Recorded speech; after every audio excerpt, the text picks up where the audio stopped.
AfterBuzz TV, starting place to the likes of WWE female superstars Kathy Kelly, Sonya Deville, and Zelina Vega proudly presents Women's Wrestling Weekly, the world's first podcast and YouTube series dedicated exclusively to women's wrestling, featuring all the latest news as well as interviews with top superstars in the industry. And now, AfterBuzz TV's own gorgeous lady of wrestling, TK Trinidad. Welcome, guys. You're watching Women's Wrestling Weekly, the #1 women's wrestling show on the planet. My name is TK Trinidad, aka the Canadian Assassin, and I am not alone. She hails from the Valley. She is the farmer's daughter. Please welcome Emily May. Oh, turn on your mic there. Hi, everyone. Hope everyone is doing well. You know, those buttons. Those buttons. And you could often see him practicing the intro dance for Melina. Please welcome Bryant Santos. Yes, gotta do a little bit of splits on my couch. How are y'all doing? Good. We need to get a video of that one day. Yes. And TikTok. I know, right? And we always have guests, and today is no different. She is a model, a pro wrestler. Please welcome La Reina Reganeta. I was close. Please welcome Amber Rodriguez. Hey, I'm happy to be here. It's La Reina Renegada. Ironically, my goal for this quarantine was to practice Spanish again, but obviously I haven't do it, so eventually. But thank you for joining us. Shout out to Brittany Nicole for actually putting this together, so I definitely want to give kudos to her for that. But let's kind of get into it. You've been wrestling for a minute. You started in 2012. Tell us the difference from when you started to now. So I actually have a pretty unique story. I started training in 2010. Actually, I was only 15 years old. I started at Gilbert's Pro Wrestling Academy, and then eventually switched over to Maryland Championship Wrestling. And yeah, like you said, started actively taking bookings in 2012. I had literally graduated high school and then was on the road wrestling. The first time, and when I say that, that's because I actually stopped wrestling in 2015 and joined the military, and then started back up actively taking bookings again this year. And then with all this going on, it's been a fun year so far. Interesting. But yeah, the first time around compared to now, it's crazy how 4 years away from the ring can make a night and day difference. Everything from, just energies in the locker room, like the climate is just a lot better now than it was then. Actually, I had went from the East Coast to now being down south. I'm in Mobile, Alabama.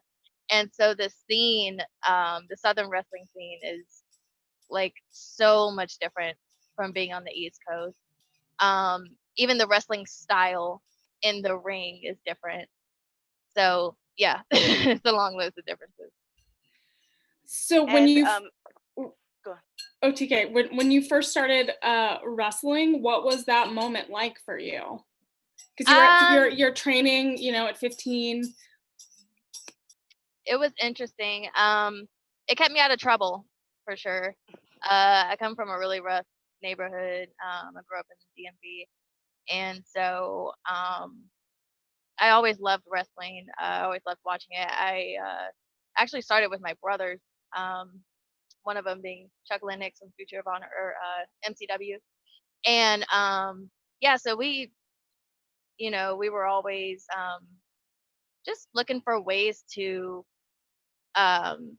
get away from that day-to-day environment, and pro wrestling provided that. It kept us out of trouble and gave us that escape that we needed. I saw on your Now, I heard in a previous interview. Go ahead. Go on, Brandon. I saw in a previous interview that you are really close friends with Nyla Rose.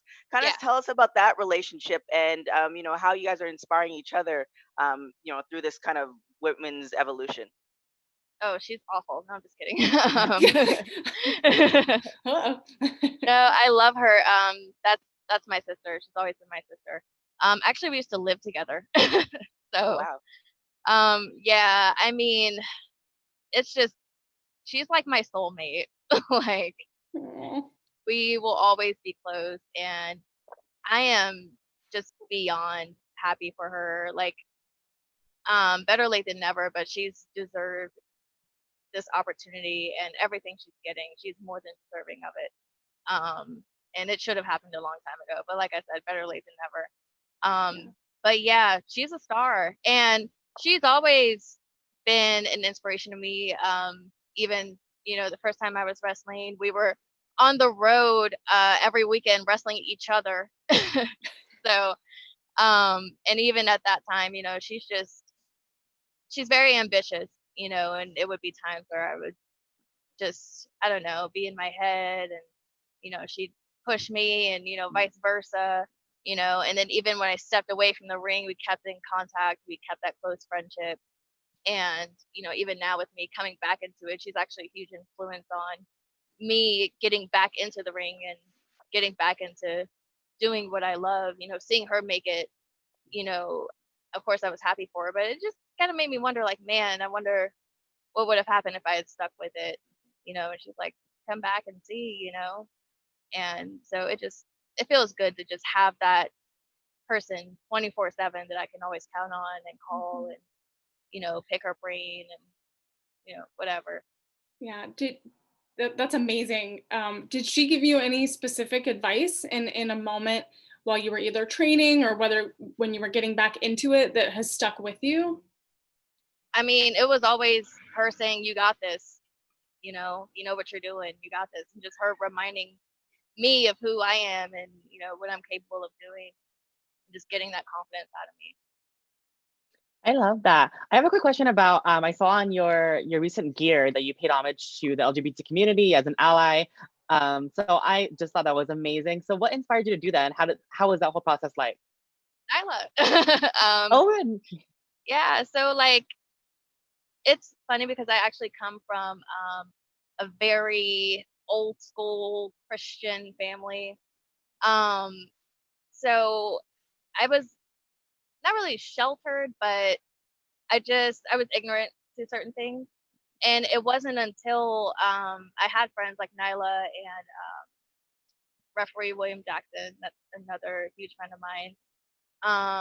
And just, yeah, having friends that are in the LGBTQ community and just seeing what they go through, you know, just to be themselves, you know, it's crazy, you know. And yeah, so that gear is actually the colors of the trans pride flag. mm-hmm. And, you know, seeing all the hate Nyla was getting for such a huge accomplishment, it, in a weird way, I guess, inspired me to, like, you know, come out and say, hey, like, that's not okay. Like, let Mm-hmm. me do something to make a statement and show that I stand with not just her, but everybody in that I love that. As a member of the community, we stand with you, so we love it. community. So now, you mentioned that you had taken a break. You went into the military. Have you implemented any of your military experience into wrestling, like starting up wrestling again, like taking the elements from that? If anything, it's the other way around. So wrestling training, I would say, is more intense than my military training. Even the workout regimen is more intense. So if anything, I kind of use different, like, workouts that I picked up from wrestling and implement it into my PT in the military. So it's actually the other way around, to answer your question. And now, you mentioned that you have a 2-year-old. So how is that, you know, prior to this coronavirus era, how was that, like, deciding to start wrestling again and bouncing a 2-year-old and, you know, being in a relationship? So she's actually another influential factor in, you know, my decision to come back to the ring. I just want her to see that, you know, no matter what you go through, no matter what life throws at you, chase your dream and don't stop chasing your dream. You know, and even if you put it down for a little bit and decide you want to pick it back up later in life, you absolutely can do that. You know, I feel like my generation, it's a lot of people kind of treat having children like, you know, that's it. You know what I mean? And it's not. It's just the beginning, you know, and I'm so happy to have her along for the ride with me. And, I want to make her proud, you know, and I want her to see that, hey, like, I want to be that example for her, you know, like you can be whatever you want to be. You can have it all. You can be a mom, a wrestler, whatever you want to do. Now, as far as being a person of color, when you first started in 2010 to now, like we're seeing I'm seeing, maybe you could tell a little difference from being more behind the scenes. We're seeing an explosion of, you know, people of color in the wrestling world, especially women of color as well. Can you tell us again your experiences, like from then? Did you experience anything negative? And, you know, now jumping back in, are you seeing the change at all, or is it, you know, kind of the same? The first time around, I was very fortunate to not have any like negative experiences. I actually have friends that have gone through like some racial issues in wrestling, and I was very fortunate to not have to go through that, but I have seen it, and it is unfortunate. I mean, now I definitely do see, like you said, a huge change. I mean, you've got multiple women of color even on TV, and at one time that within itself was unheard of. I mean, growing up, I had like Jacqueline, Jazz, and I think that was it, you know.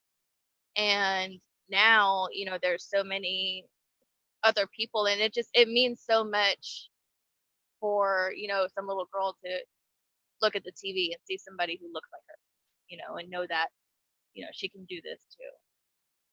So I'm really happy to see it. And like you said, this plague going around, it really halted so much progress, you know, that the world was making. But you know, once all this blows over, I'm excited to see what the future unfolds. Yeah. So what are you looking forward to most once we kind of can get back to wrestling? Yeah, just getting back to a sense of normalcy. I mean, you know, like just being back on the road doing shows again. I feel like I was really starting to take off again, and this really just kind of halted my momentum. But, you know, I mean, I'm making the best of it. I'm still training, you know, every day. I work out every day. But yeah, I'm just really excited to be back taking shows, getting my face out there, you know, doing as much as I can. Yeah. Have you modified a lot of your training regimen while, you know, at home? It's mostly just body workouts. I'm actually huge into pole fitness as well. So I That's love amazing. that. That's amazing. Tell us about that. Awesome. Do you have it in like your backyard, your living room? yeah, it's in my living room. I have a pole. I love that. Yeah. And For some reason, I see your daughter in the background while you're like doing all the pole exercises and stuff like that. I love it. It's great for core, right? It is. yeah, and your upper It's body. such a workout. hmm And I used to be able to go to the actual studio before all this happened, but you know, like I said, now I'm just, you know, doing what I can with what I'm given. But yeah, my daughter, she definitely is into it too. Amazing. So tell us the game plan. So you're back. You have inspiration. I saw in an interview that you kind of just, you know, you lost the motivation to do it. So now you're back. You have the inspiration. You're going after it. What's your game plan, and where do you hope your career is going to be in the next, you know, year, 2 years, 5 years? Hopefully, you know, I'll be on TV on a regular basis within that time. My game plan is just to hit the ground running like I was doing, work hard, and I always strive to be an inspiration, especially to other women. Um, like you had mentioned, I had lost my motivation the first time around and stepped away and kind of did some soul searching and found something different with the military. But, you know, even with that, um, I had dealt with so much in my life, especially at that time. I actually dealt with sexual assault. And so that's another thing that is a driving force for me, because I want to show people, you know, hey, like you can take your life back.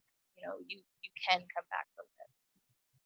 So I just want to inspire.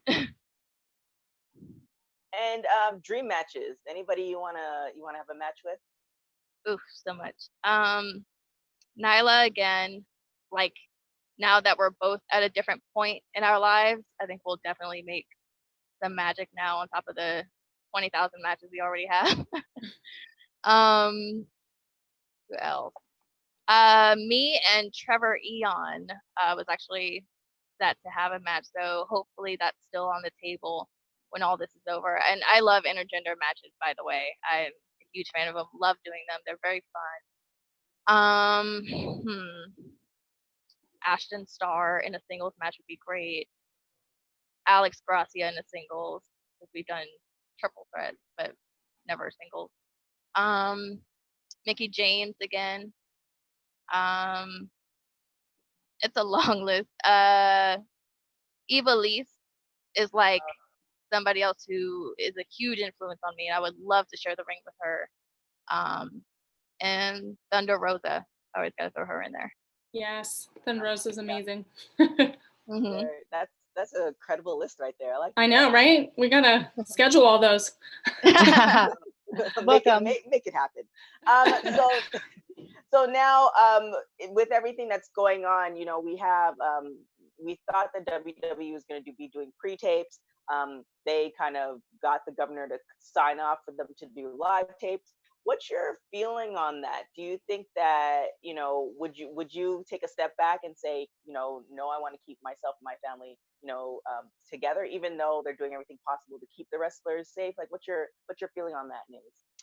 I feel like I get what you're saying as far as, you know, keeping your family, keeping everyone safe. But at the same time, you know, I feel like wrestling does have an obligation to the people, you know, so I definitely agree with it being essential. I mean, it provides that escape that we all need, you know, especially during times like this. So I fully support, you know, them being essential, and I think it's great, and I think it's again a step in the right direction for wrestling to be taken serious and, you know, given the credibility it deserves. And then last question, as a mom, like, did you get any like blowback from, you know, wanting to step back into the wrestling ring? I know we're now seeing a lot of moms, you know, you have the Bella twins and etc., you know, entering into the ring, but do you get any blowback from that, or women encouraging you, or what's the feeling with that? So when I first announced that I was even pregnant, so many people were like, "Oh, guess you're not coming back now," or "Man, that's, you know, why would you do that? You ruined your life. You're not going to have anything." Like, it was so negative, and it was just so disgusting. And it's like, this is a weird comparison, but I remember Cardi B, when she announced she was pregnant, and people were like, "Oh, your career's just starting," and blah, blah, blah. How about congratulations? Like, you know, like, children are a blessing, you know, and, you know, it goes back to what I said earlier. Like, you can do anything you want to do. You can have it all. Like, you don't have to allow that to hold you back. If anything, it makes you even more influential. I mean, my kid thinks I'm freaking Superwoman. So Amazing. Yeah. I love that. Yeah, I think there's just so much pressure, you know, to balance it all. Yeah, it's doable though. It's not easy, but it's definitely doable. So we're gonna do a quick little thing. It's we're gonna do rapid hot tags. So I'm just gonna ask you a few questions. You're gonna say the first thing that comes to your mind. Are you ready? Yeah. Last show you binge watched? Oof. Man. You. Season 1 of You on Netflix. Oh, I haven't It's a heard good that. one. There's so many shows out there. A celeb you would love to meet? Jennifer Lopez. If you were a crayon, what color would you be? Pink. And if you were to have one last meal before you went to go into the heavens, what meal would that be? Oh, that's a good one. Probably steak, because it's like guilty thing of mine. Like, I'm a pescatarian, so the only meat I eat is like seafood. So yeah, I know that feeling. Yeah, if I'm going out, I gotta go out with a bang. And and if one album you can listen to the rest of your life, what would it be? So hard. Can I name 2? Sure. So one would definitely be 10 by Pearl Jam, my favorite band. And then this just shows like the range of music I listen to, but it would be Trap Soul by Bryson Tiller. Oh, I like that album. Okay. Yeah. I love it. Thank you so Yes. much for joining us. We really, really appreciate it. Where can everybody find you? So right now you can find me at my house, but no. I'm on Twitter at Amber1 Rodriguez. I'm on Instagram under La Reina Renegada. Have fun spelling that. And Facebook as just Amber Rodriguez. Thank you so much for joining us. Thank you. Yes, thank really you. Appreciate it. Look forward to seeing all the good stuff, and especially like just you being an inspiration. I'm sure you have way more stories to tell. This is only tip of the iceberg. There's so many women wrestlers out there. I'm just so happy to see that, and I definitely want you to come back on the show, especially once we're done with this. Yes, we want to know everything. Yeah, we want to know everything that's going on. Yeah. All right, thank you so much. And before we get out of here, we're gonna hit the star of the week real quick. Yay. All right, so this week's star of the week, we are talking about Mariah May. She is a UK-based pro wrestler. She started, of course, as a fitness model, and she is now moving into such amazing stuff in the pro wrestling scene in the UK. She's relatively new to the world of pro wrestling, making her official in-ring debut just over a year ago. But in that year alone, she's taken the UK wrestling scene by storm. She's with Hustle Wrestling. She's been in some great matches along the UK indie circuit. She's also had a tryout for NXT UK, which is so amazing in the early stages of her career. A huge following on social media, as well as a former ambassador for the WWE shop. And with all this going on, she still works a full-time day job while being a traveling pro wrestler. So I think that's absolutely incredible. So she's made a huge impact in her first year of wrestling. She's definitely shining, and I can't wait to see her evolve as a wrestler.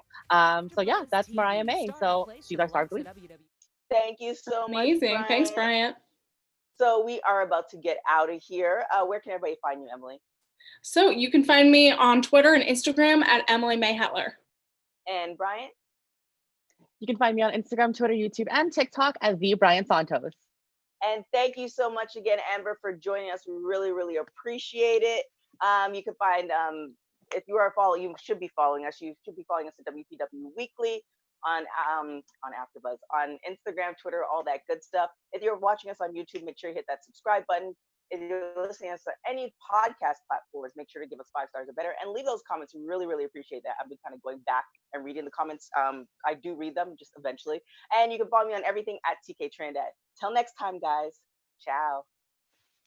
Our founder, Kevin Undergaro, and me, Maria Menounos, would like to thank you for tuning in to AfterBuzz TV. Remember, we're not just the first, we're the biggest in the world, and we're the only destination for all your favorite TV shows. Whatever you crave, we've got it. So go to AfterBuzzTV.com and check out our lineup. Buzz you later. The views expressed herein are those of the hosts only and do not necessarily reflect the views of AfterBuzz TV or its owners or principals.